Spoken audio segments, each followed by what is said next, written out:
On this episode of Ship Fam, Luke and I discuss Dribble Game Trivia, the viral NBA app I made with my business partner, Taylor Stein.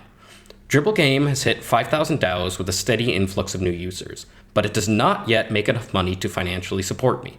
This will be a two-part episode. Part 1 covers Dribble's App Store optimization and monetization strategies to date. Part 2 will cover an app audit we did with Steve Young, the head of AppMasters, an app ASO and monetization consultancy firm. Listen to follow along with us as we try to bootstrap an indie trivia app to six-figure annual recurring revenue. Casey, I'm curious, how close are you to ramen profitable at this point with Dribble?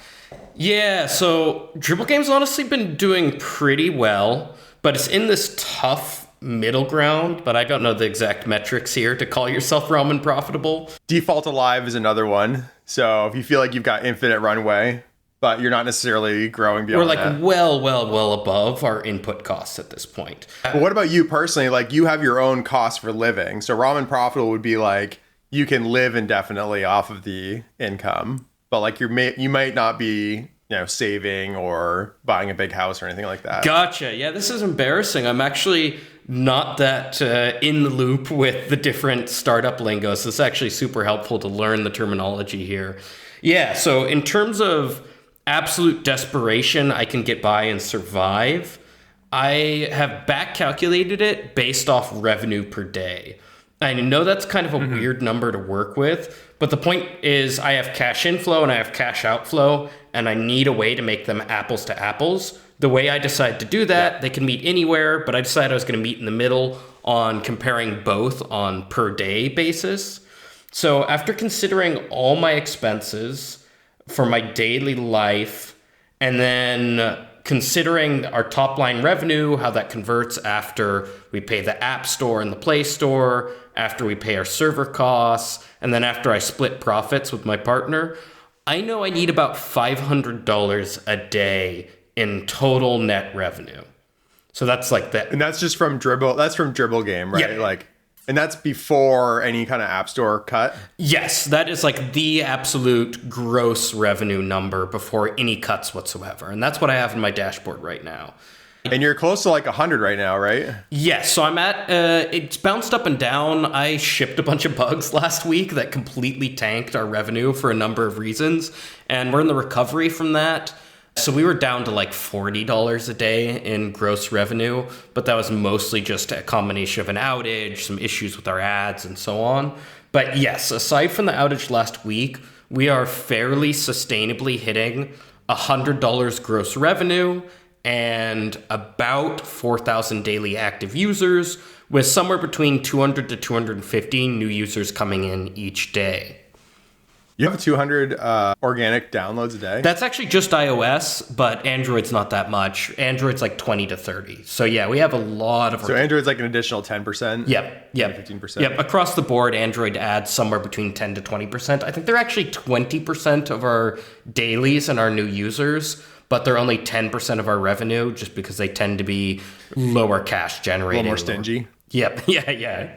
Absolutely. Yeah. 1 star, not free. That's how I think of Android users, is 1 star, not free. Yeah. It's like the best way I can Oh, man. Bad reviews are my absolute favorite. They're the best are the glowingly positive reviews and then 1 star. I get a couple of those on Android. Yeah. So I think they might think it's in reverse. They might think that 1 is best. Something like that. Yeah, one guy, my favorite review so far is somebody gave me a 1-star review, and the review text was, "This is the best app ever. Thanks, Oni-chan." I don't get the reference, but I love that it's a 1-star review, and he says, "Thanks, it's the best app ever." So a couple things that I'm thinking of based on what you said so far. The first is that you had this outage, and then you started adding in some testing, and I have a question about whether that reverted. And then the other one is that you've got a 5x your revenue. So which one do you want to pull on first? Let's hit the outage and then pretty quickly jump into revenue, because that's the one I'm most excited to talk about. So we should give it the most time. Sure, yeah. Because this is interesting, because you and I are pretty vocal, like low test. Yep. And then you had like a pretty gnarly outage. So I'm curious, like what the net effect was. Yeah, well, let me double down on the no test philosophy. So I had a couple bugs, long story. Some of them were really hard to capture with tests. Like one is our production ads because of a bug in a package I switched to. Yeah, they were loading on every single call to build. And fortunately, that part of the widget tree wasn't rebuilding until you opened or shut the keyboard. So about 10 to 20 add loads every time you changed the keyboard state. And a couple of our game modes are pretty keyboard heavy. In testing, I didn't notice that at all because you're not going to use production ads in testing. And the test ads, because Google AdMob doesn't even bother doing basic sandboxing here, are not even vaguely representative of the production ads. So the test ads you can just load on every single frame, and it's not that big of a deal perf-wise. But in prod, when you load a prod ad on every single frame, you crash the app or just make it chug so badly it's unusable. So that was one of the bugs, and that one was honestly by far the nastiest. I think we had about a 15 to 20% loss of DAOs over that bug. So brutal. Oh, damn. Yeah, really brutal. The other one was actually a series of bugs. We just launched a Duolingo play streak style feature where it's like, you played for 20 days in a row. Make sure you play today to get to 21, and so on. And that turns out to be pretty subtle behavior, and there's a lot of ways that could break, and I managed to find every single possible way it could break. So I launched a bug in that one, which in hindsight I think was just a daylight savings time thing. I haven't root caused it other than it happened right around daylight savings time. So I'm just ignoring it, and then in 6 months I'm gonna have a calendar event to like panic and figure it out. But anyway, Perfect. So I accidentally reset a bunch of users' streaks, and they had gotten really emotionally invested into their streaks, so that's a pretty big deal.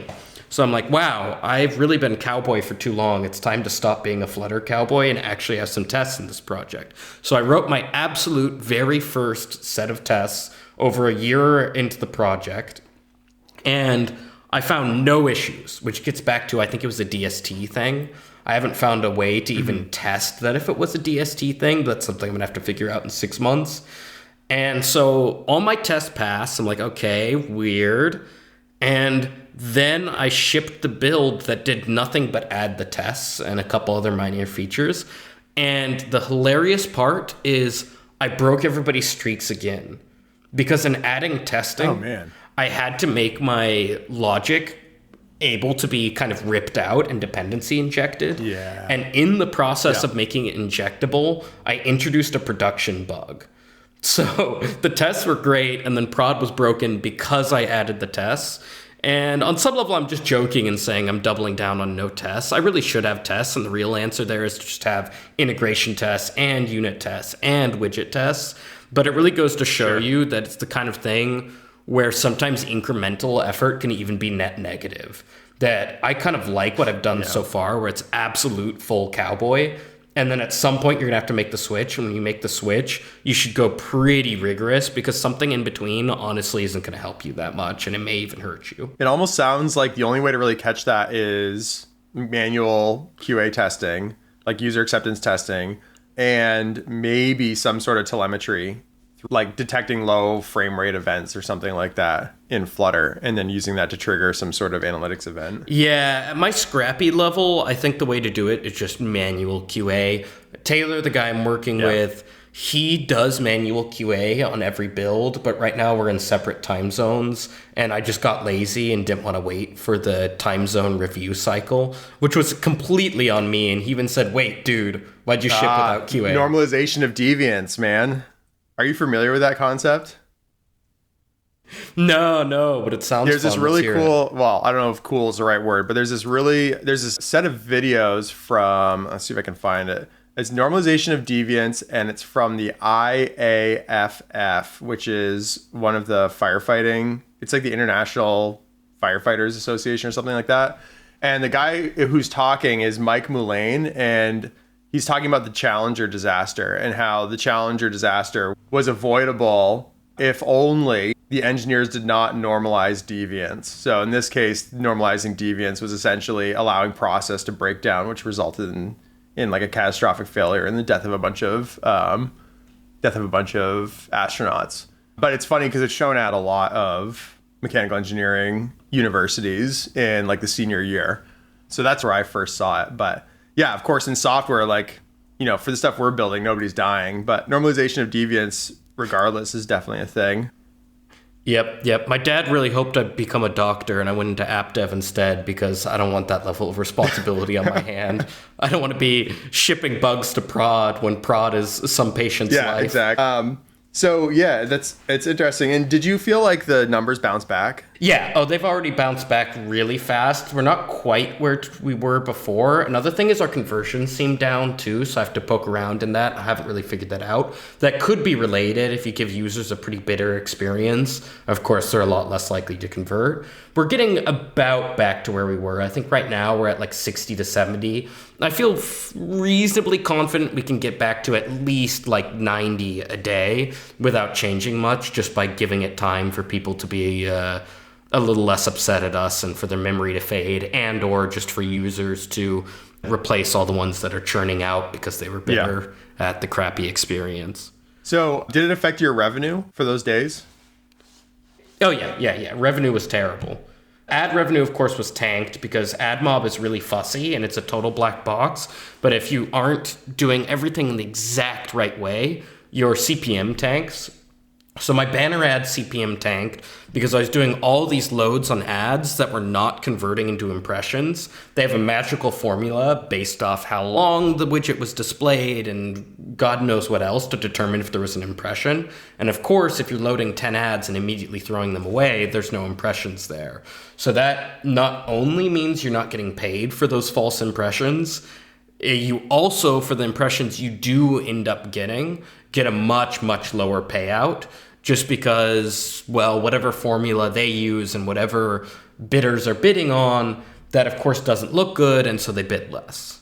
It's a total black box system I'm not familiar with, but my understanding is if you aren't presenting everything just perfectly, your CPM tanks. Yeah, because they're worried about you like showing it behind like a scrim or something like that, where it's like not visible, but like still technically like in terms of like software, it's visible, but in terms of the user, it's not visible. Yep. About a month ago, we were at about 75 cents CPM for banner, and I believe that's iOS only. And now we're at 53 cents because it's been recovering. But while we shipped the bug, we were down to 30 cents. Okay, yeah, so you can really over see it. 50% reduction. Yeah. Interestingly, we took a pretty heavy hit to interstitial CPM too. I'm not entirely sure what happened there. About a month ago. They think it's sketchy, and so then it affects everything. Yep. It is such a black box, I think on some level, deeply intentionally, because it's always an arms race between dishonest apps. Oh, yeah, because you could just like fake views and just like start creating all your own ad traffic. Exactly. So AdMob willfully doesn't explain exactly how to optimize your ads, because if they explain too much, then malicious people can game that, which just makes it really hard to work with. I get why they do it, but I'm still going to be salty. Man, I bet the people at Google who work on like the anti-fraud for their ads products are just like some of the best engineers on the planet. I'm sure. Yep, that's got to be where a lot of the talent's going. The other thing I'm curious about is your opportunity around just increasing your ad revenue through bidding. I know that you and I have talked about it a little bit, and I just don't know enough about it to really have an opinion. Have you had a chance to look into that more since we've talked about it? Yes. So there's a split in the market. And there's kind of the old-fashioned way of doing it and the new-fashioned way of doing it. And then there's one other access too. So let me get into it.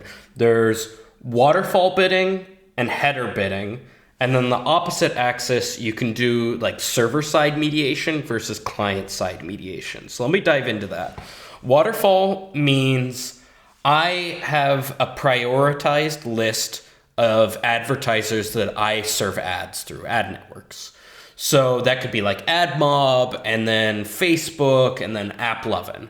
What I'll do is I'll say, okay, Google, give me an ad that will pay me at least $6 CPM for interstitial. That's a pretty aggressive target, so there's only, let's say, a 50-50 chance Google will fill that. So let's say Google doesn't fill that. They say, sorry, nobody's willing to pay that much. I then ask Facebook in serial, so sequential here, hey, can you get me a $6 CPM ad? And then AppLovin, you could even do more sophisticated stuff like ratcheting down your price floor the more advertisers reject you. Oh, interesting. To try to get different bids.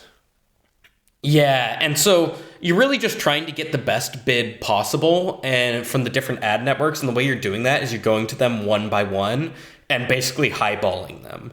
And because you're highballing, there's a good chance you're not going to get, from any given advertiser, you're not going to get an ad, but in totality, you have reasonably good odds, and then you can even put a fallback at the end where it's like an advertiser of last resort where you just take whatever pay they'll give you. That's sort of the less popular way of doing things now, and I'm speaking as somebody who's just breaking into this, so advertisers, please at us on Twitter and tell us how stupid we are, because I am stupid and I need some help here and I'd really appreciate it. But this is best I've understood from my research so far. The other way of doing it is called header bidding. And that's something that's more explicitly supported now by the advertisers. Waterfall, my understanding is they did it that way because there wasn't really a coordination mechanism to manage this, and they were just hacking on top of the existing system. Now the advertisers have a coordination system for that called, as I said, header bidding. And there you do a simultaneous auction. Instead of setting this crazy high price floor and going to them one by one, you instead tell all of them at once, hey, I'm looking for an ad that will pay me, we'll use that $6 example. Can any of you do that for me? By the way, I'm talking to other people at the same time, even if you say you have it, I'm not guaranteeing you. Sort of like going on Tinder and doing a bunch of swiping right. And there, I'm not 100% sure the way it works, but I think they can even end up setting an amount higher than your floor. So you say my floor was $6, and then AdMob says, well, we'll give you $6.50. Meta says we'll give you $6.20. AppLovin says we'll give you $7. Well, you get to go with AppLovin because you got to see all of them at once, and they picked their best shot, and you went with it. So that's what I'm going to go with. There was the other axis, which was client-side mediation or server-side mediation. That's kind of just exactly what it implies. You can do this all on your app, client-side, or ad networks like AdMob offer you server-side mediation that's much easier to hook into, but then it's AdMob doing this bidding process on your behalf. And to be honest, I don't trust Google at all here to manage bidding with their competitors for me. That makes sense. I don't have hard evidence on it, but I've heard through the grapevine that they will actually only go with a competitor's bid if it's certain percentage above their bid. So let's say they offered me $6 and then Facebook offered me $6.20. Google goes with a $6 bid from themselves and says, sorry, Facebook, you lost the bid. There may be some N% threshold that they use for that gap. That's what I've heard. Once again, this is unsubstantiated. This is through the rumor mill. But all the same, I don't really trust Google to play ball here. They're kind of... I don't trust anybody to do their own mediation like that, to be honest. And the good story here is this is all complicated. I'm confused and sad, and I have no idea what's going on other than what I've just said. There is a Flutter package for this that handles it for you, which is my plan. It is also the Flutter package that crashed me in prod, so use at your own risk. But let me make sure I'm getting the right name. I believe it's Easy Ads Flutter. I'm looking it up right now. Yes, I believe that's it. It is a really cool package. Cool. Yeah, it's a cool package. Once again, it has some bugs, and one bit me pretty hard, so use at your own risk. I actually have an issue out for that. I'm going to try and file a PR to fix it.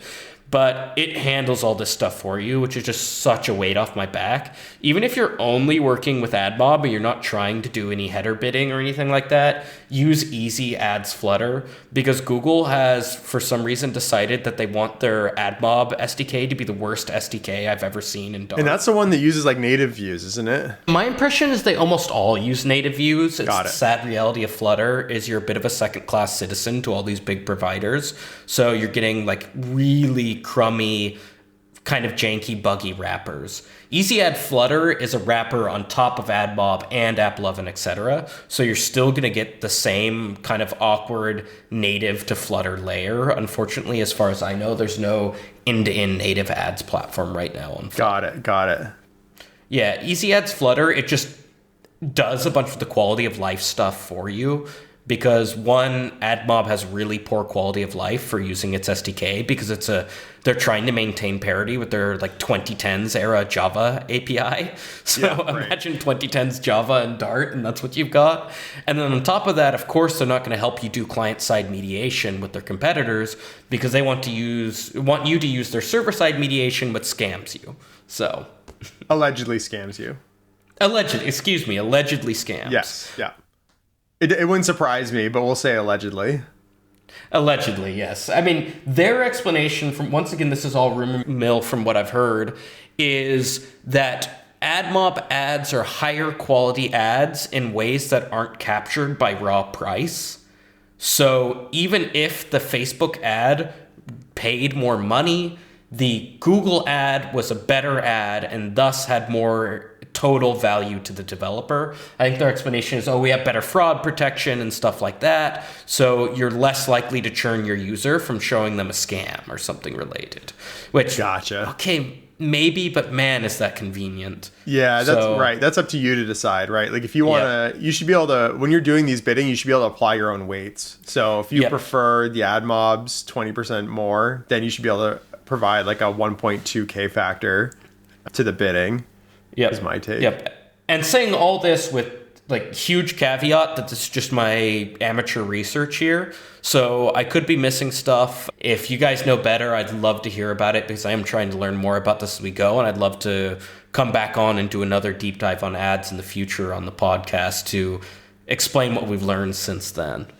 So maybe I'm crazy, but I like the sound of the client-side waterfall bidding because I feel like it's very straightforward from a developer side of things. You can control expectations are and how you're weighting like which ad provider is showing ads. Do you have a take on this? Yeah. And for me, all I want is just the highest CPM within reason, of course. Like I don't want, for example, offensive ads that would scare away users or something like that, or age inappropriate ads or something like that. But for the most part, I just want whatever ad pays the most.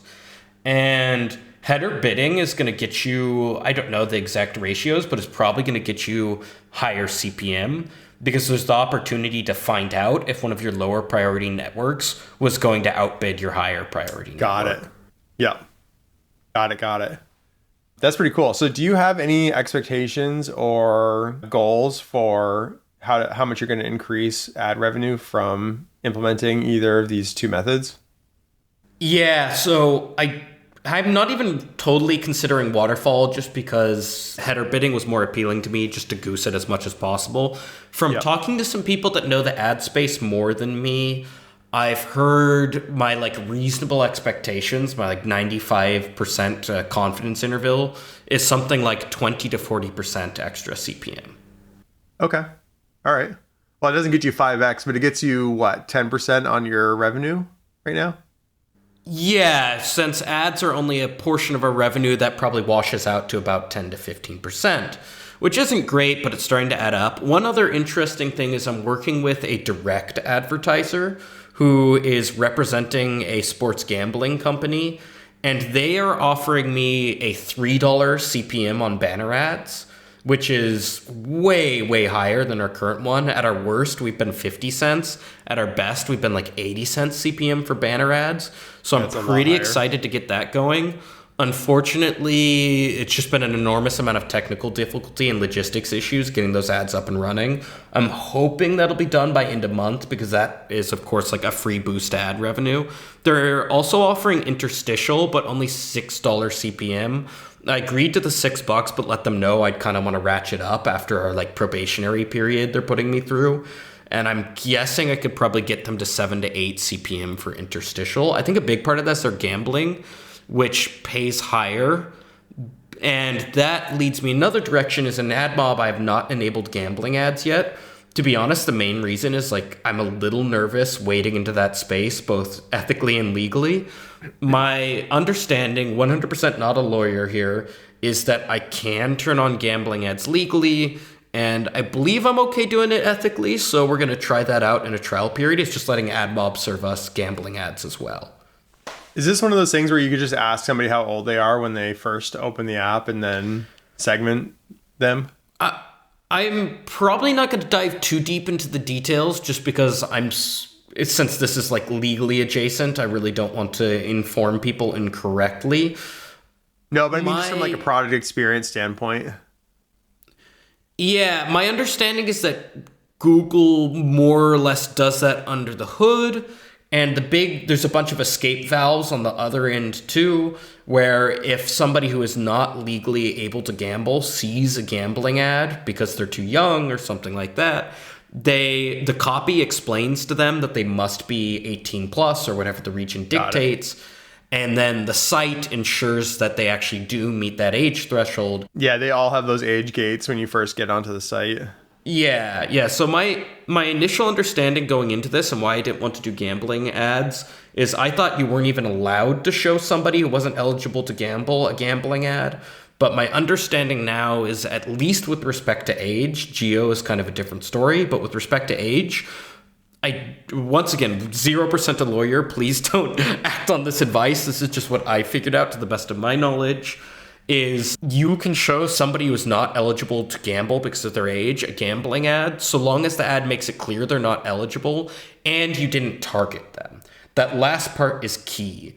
If I were targeting people who were under 18 in the US, for example, with gambling ads intentionally, then I've committed a crime. So, for example, if the app were marked as for kids, it's not okay. But the app doesn't have to be marked as 18 plus, and I don't have to guarantee that the user is 18 plus. So it gets pretty subtle, but that's my current understanding. And have you thought about doing anything like showing like the Grug brain method, which is just like show more ads? We used to give you 3 free rounds during a day before we showed you an ad. And each round was maybe 4 minutes, 5 minutes. So that was a pretty low ad rate. You got 12 minutes of uninterrupted playtime every single day before you started seeing ads. And after that, it was 1 ad per round. We slowly ramped that up with A/B tests. And every time we saw revenue go up without hurting retention. So we eventually got to, you get 1 ad-free round a day. And after that, 1 ad per round. And that worked pretty great, and people didn't complain much. We launched a new game mode that has 2-minute rounds. So that was effectively more than doubling the ad rate. And then we started getting a lot of complaints. I'm not totally sure how heavily to weigh those complaints, because by a lot of complaints, I mean we get like 1 complaint every 2 to 3 days for 4,000 to 5,000 DAOs. So I don't really have a good sense of whether or not that's a problem. But we've thought about A/B testing, cranking the ads back a little, particularly for the game with short rounds.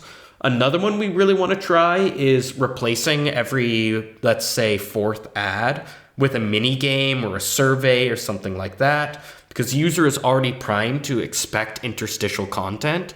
So what if we gave them interstitial content that they found engaging and fun? Yeah, like what about like a basketball meme or something?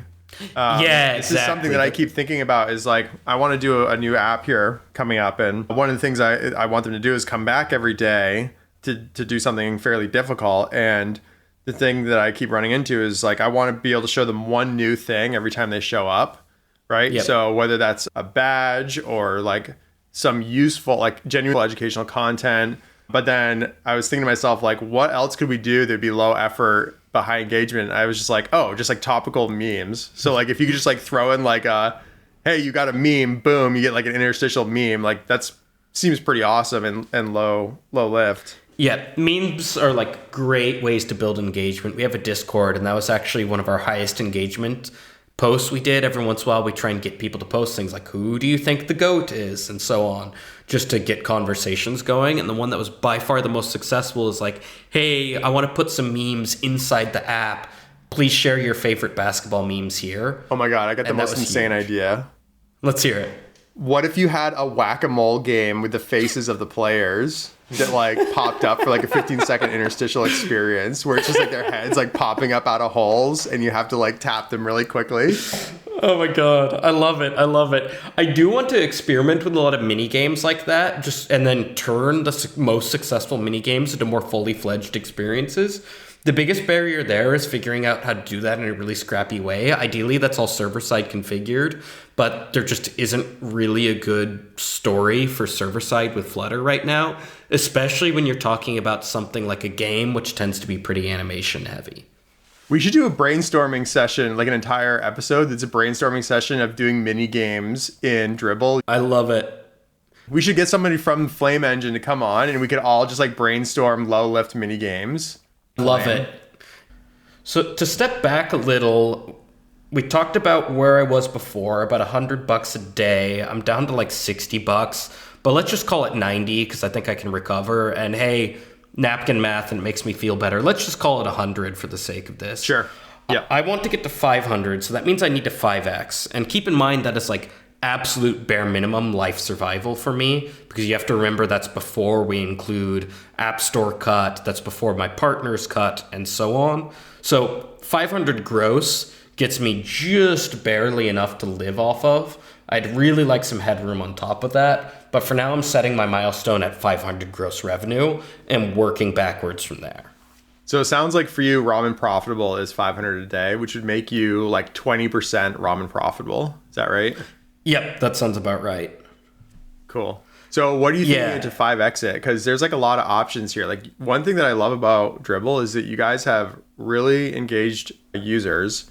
I have a note here that says you have like 4K DAOs, and then you have crazy installs, like 200 plus installs a day. Yep. So the product is really strong, and I think that puts me in an unusual spot in the space where most people are taking a middling or okay, if not flat out kind of lazy or weak product, and really trying to play the like ASO game and so on and so on. And they get an enormous amount of expertise. I want to give all respect to these guys. They get really talented at that kind of stuff, and it is a talent in and of itself. We are kind of the exact flip. We have a super strong product with an enormous amount of traction, but I'm learning the ASO side of the equation as I go. And we've just had crazy strong App Store rankings by virtue of product strength and some organic installs, as well as organic attention on YouTube and a couple other places. So at our peak, after a YouTuber did a huge video, we were number 23 for trivia games on the App Store. Right now, I think we're around number 140, though I don't remember off the top of my head. We're still top ranking for some important keywords like NBA trivia, basketball trivia. And that really drives traffic. A lot of our App Store traffic, too, is App Store browse, which I don't entirely know what contexts are called App Store browse, but my understanding is that means somebody was just skimming through the App Store without an explicit search term. Yeah, there's a lot to unpack there. But one thing that I think of is because you guys have such a strong product, I feel like you can pick and choose which of the ASO tricks you want to use in order to try to increase your revenue. And the other thing that I think is important too is that I think for most people who are building mobile apps as like a solopreneur, their top of funnel is App Store search, but that's not your top of funnel. Your top of funnel is like the Dribble website, which has its own game experience. And then it's also even, you could argue it's even like YouTubers who are posting about Dribble, and then people are then trying to go find it on the App Store. Do you think that's a fair way of looking at it? It's hard to interpret our App Store acquisitions because, as you're pointing out, we have actually really a lot of different parts of the top of funnel. I'd say we're pretty diversified, which I think helps us a lot. App Store search, I'm guessing, is just total vague guess, 50-50. People searching for us because they heard about us somewhere versus people searching for generic terms and then finding us. But that's just an entirely intuitive, out of thin air guess. For App Store browse, that's got to be almost entirely organic discovery. The nice thing is these diversified tops of funnel all end up helping each other. So for example, we paid an influencer about a year ago to do some Instagram videos about our game. Those are affordable, right? Yeah, that was the crazy thing. Taylor was in charge of that. He found some influencers that quoted us some pretty cheap prices. And that's like Taylor's superpower, is finding people like that. Yeah, oh, he's super good at that side of the business. I think we ended up with an insane cost per install in our first couple influencer videos in the range of 3 to 5 cents. Yeah, Just I remember you telling me that. And at that time, I was running Reddit ads trying to get people to install my app. And I was doing like $2 an install. And then when I saw you guys were doing like 5 cents an install, I was like, what is going on? Yep. Absolutely wild. Yeah, there was 2 pieces of that. One was finding influencers that were at the sweet spot of big enough to have traffic, but not big enough to demand a high price. And then the other part of it was just comes back to strength of product. It's just an appealing product. We found that our sales pitch is very easy. We don't have to spend that much time convincing you to install our game. Of course, assuming we've hit the targeting right and found the right audience. Now, the one problem is we were not able to replicate that. We continued working with those influencers at super cheap prices, but the installs absolutely tanked. You like skimmed the cream with like the first set of promotions? Yep, they have such small audiences that we saturated their audience almost instantly. Yeah. One great thing, though, is we quoted that 6 cents cost per install. It was in some ways even better than that if you count the indirect effects, because people were searching our app name on the App Store. The influencer we worked with told us, hey, I don't want to put link in bio because I've heard that hurts my algorithmic success. So I'm just going to tell people to search for you manually. And at the time, we were a little nervous because that sounds like a pretty high friction discovery path. But it ended up being a massive boon to us because not only did we get a lot of people going through that manual search process, it actually supercharged our rankings on a bunch of relevant keywords. Yep. Yeah, and I remember we actually tried doing something similar when we were trying to get you ranking for Gritty. And it's hard to know exactly how much the Twitter post helped, but at that time you were trying to rank for Gritty because you have a game mode called Gritty and people were searching Gritty to try to download the Dribble game. But the problem is that there's so many like Instagram grid and collage making apps that when we search for Gritty, you guys were like ranking number like 50, 60 for that. And then we posted on Twitter asking a bunch of people to go search for Gritty, scroll down and install Dribble. And it's hard to know how much that actually affected it. But within a couple days, you guys were ranking like number 2 for that search term, I believe. Yep. We moved up to the top surprisingly fast, especially given that it's actually a fairly competitive slot because very competitive slot. Yep. Now, I'd love to get into next steps for Dribble Game, but I think we're just about at time here. So let's circle back next week and discuss what I'll be doing with the app to get to 5 to 10x revenue and talk about the app audit we did with Steve Young from AppMasters. For the folks listening at home, please follow and review us wherever you get your podcasts and tune in next week.